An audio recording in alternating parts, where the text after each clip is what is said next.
Hi guys, my topic is the hypersexualization of female characters in Japanese anime. It's Darlene and I'm excited to share with you what I have found. My research question is it necessary for anime to have hypersexualized female characters?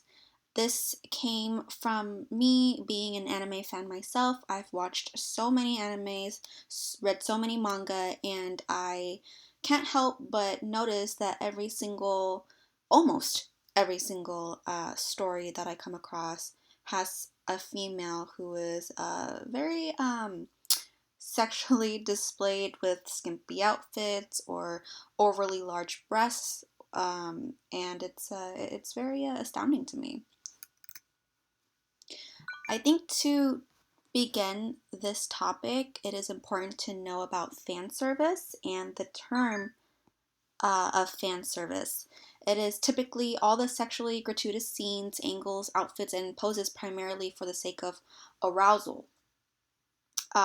This is derived from anime being mostly viewed by males. In fact, 18 to 24-year-olds, according to parent analysis, um, say that males worldwide watch anime, and that accounts for about 65%. And as you can see here with the pictures, the poses, the outfits, they're really cute, but then you see them, being very provocative. It's in the scenes, it's not displayed as such, but to the viewer, it's gratifying to them. I want to be able to point out some very popular animes that have a lot of fan service aspects in them. And one of the first ones that comes to mind is Fairy Tail. Fairy Tail is a very great anime. It has epic fight scenes, great storyline, but it's very noticeable that they have a lot of fan service in it.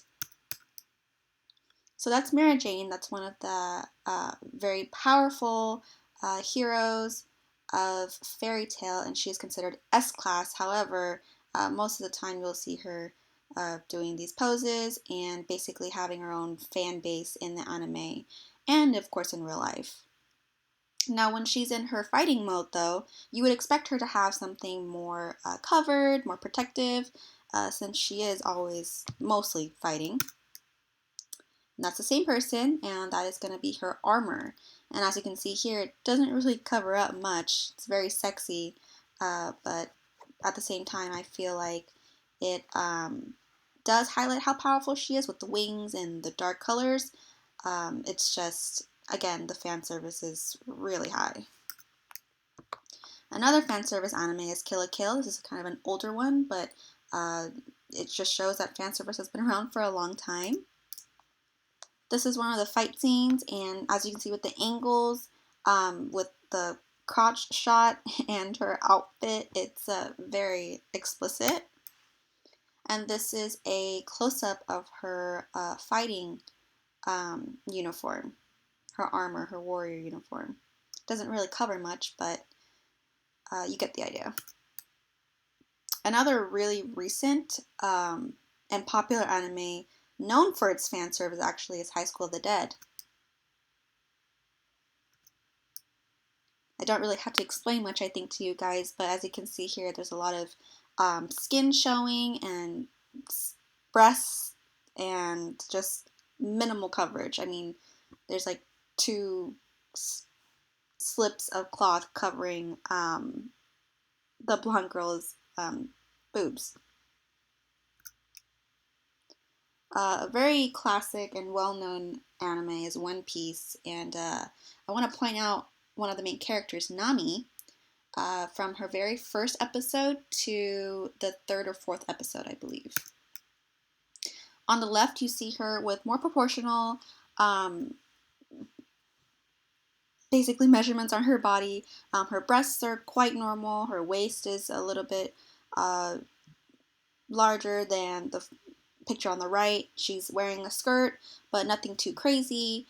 And her hair is kind of boyish-like, but a couple episodes later, you see her in a bikini top, and she actually ditches the pants because after that, the whole series is just her in that bikini top and maybe like super short shorts or even panties.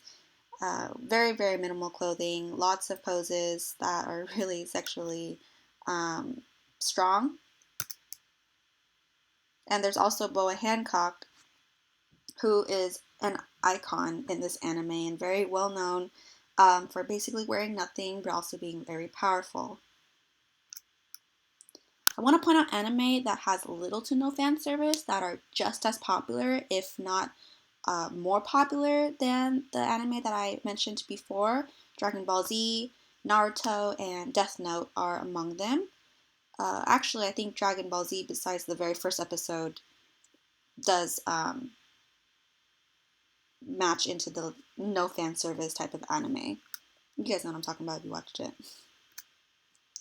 More recent ones, Mob Psycho 100, Attack on Titan, Demon Slayer, all have very good ratios of female to male characters, and they all have a really good contribution to the storyline, and they do a great job of not hypersexualizing their female characters and focusing more on their personality and their strengths in the anime. One of the things I found during my research is that the U.S. is the actually the highest country that demands for anime, and you see here that it's basically more than double compared to the Philippines, France, Brazil, South Korea, Thailand, Chile. And it could be that anime is hypersexualizing these female characters because they know that United States viewers are expecting something a little more. And I think that in America, we're known notoriously for being more of a hypersexual country. We're very open about talking about sex. We're very open and in the topic of pornography, and we're just more liberal in that sense. Further with my research is I found that the top anime in the US, though, listed a lot of the anime that have been deemed as not fan service based. Naruto, Dragon Ball Z, Naruto Shippuden, My Hero Academia are all very, very sought after. And the only one with fan service mostly is One Piece. So that was quite alarming to me, um, since I feel that there's just so much hypersexualization in recent anime. It could be a comparison of the past where America wasn't really exposed to anime and the present where America is exposed to anime, or Japan feels that sex sells. Some articles I came across was Hypersexualization of Women in Anime is Not Okay, the Mary Sue blog, which is more of a feminist news article, and these two articles are great with talking about how unnecessary hypersexualization of female characters in anime is, or in animation in general are. Another research strategy that I came across and really looked into were forums. And as you can see here, Crunchyroll and My Anime List are among the top. They provide anime and stream services for anime fans, and of course, you know, as you can see here, the topic has been discussed for a very long time, many times, and it was a great, great research tool that I was able to use to come up with the result that it is very unnecessary for these female characters to be hypersexualized. I think that with knowing that the top 4 out of 5 anime as not being fan service based, being so popular and so well known around the world, really speaks volumes in terms of people knowing anime for being uh, fantastical, for being epic, and not for being just showing, breasts or skimpy outfits. I think that Anime is definitely an area where a lot of people are discovering, and I think that being able to see anime without the fan service is something important and something that should be kept for generations to come. Thank you.